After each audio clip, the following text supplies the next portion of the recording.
So you want to be successful. Great. Really great, because that means you're ambitious. I like you.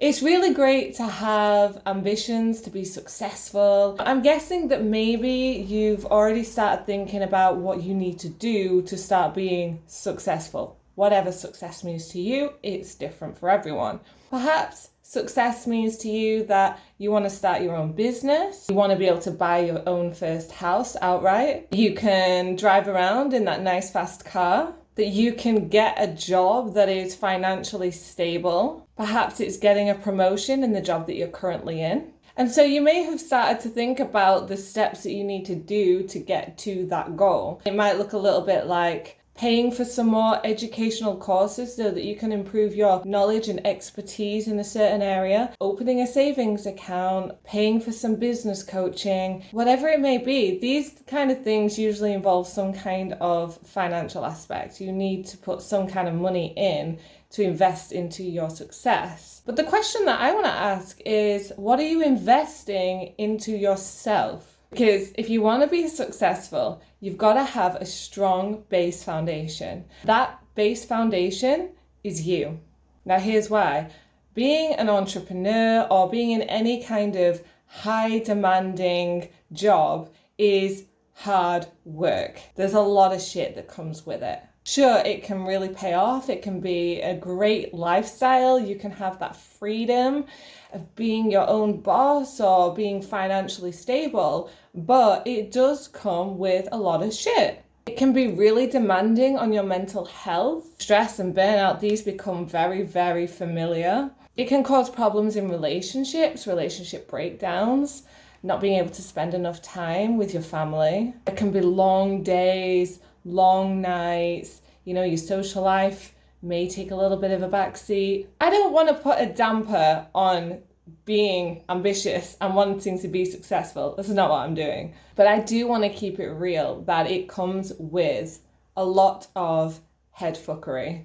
And the question to ask yourself is, are you making sure that you are in a position to be able to deal with the head fuckery?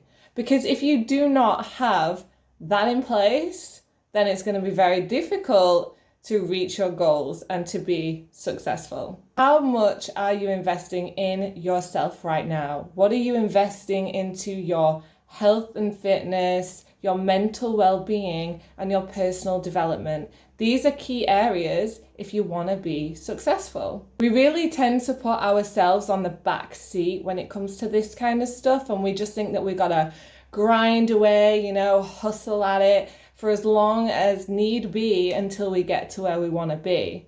There's nothing wrong with that. There's nothing wrong with a bit of a hustle. But what we need to remember is that it's really important that we look after ourselves, because nothing is going to happen and no progress is going to be made if you're hitting burnout every other week and finding yourself wanting to just shut off from the world and hide away. You can't answer emails, you can't take telephone calls, you don't want to go outside. Everything's too much, your head is unorganized. This can happen if you don't look after yourself. Get the foundation set. So if this is something that you haven't really thought about yet, or you're at the start of your journey to wanting to really make some big life-changing goals this year, I can only recommend that you really think about investing in yourself as much as you invest in whatever else it might be, business coaching or extra hours at work to try and get a promotion, whatever it might be. The investment can be as little or as large as needed. It needs to fit around you. It needs to work within your schedule. When I'm talking about investment, I don't necessarily mean money. I mean time as well. So perhaps you're really good at planning out everything that you need to do for your business or for work. You have a diary, a planner that you stick to. You have specific reports that have to be completed by a certain deadline each month. So you're really good at scheduling, planning, and sticking to that. So when I'm talking about investing time in yourself, it's slotting in those times within your schedule. For example, maybe you have an hour lunch break. Wow. If you have that, You're a lucky mother clucker.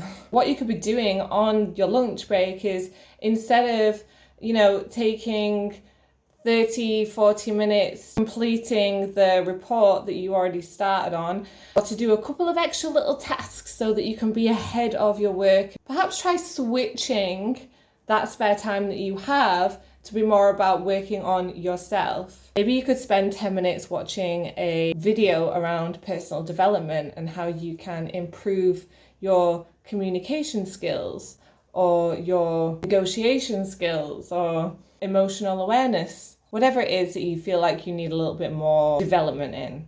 Or maybe you could take 20, 30 minutes to do some de-stress, maybe do some yoga, get your body moving a little bit, get yourself mobilized. If you're in an office job and you're sat at a desk all day, this is absolutely key. You could go for a walk outside if it's not raining, because no one really wants to come back into work looking like a drowned rat.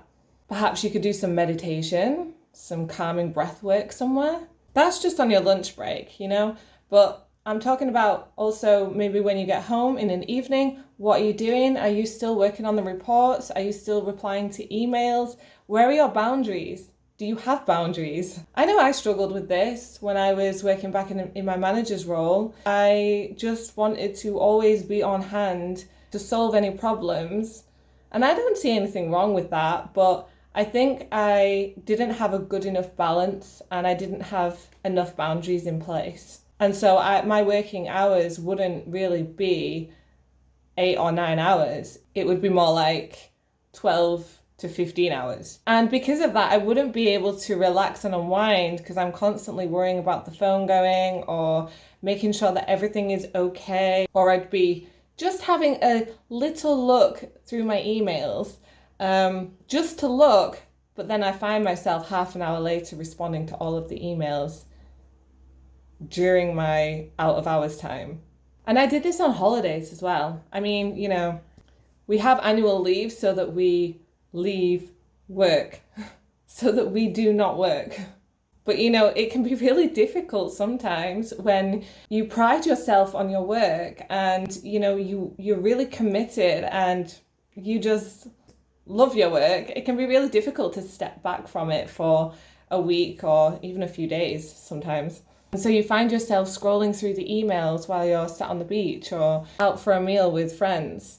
But these boundaries are really important, because they actually prevent you from spiraling into a very dark place with either burnout, stress, lack of fulfillment, unsatisfaction, because you haven't been able to enjoy your personal life and find that balance between work life.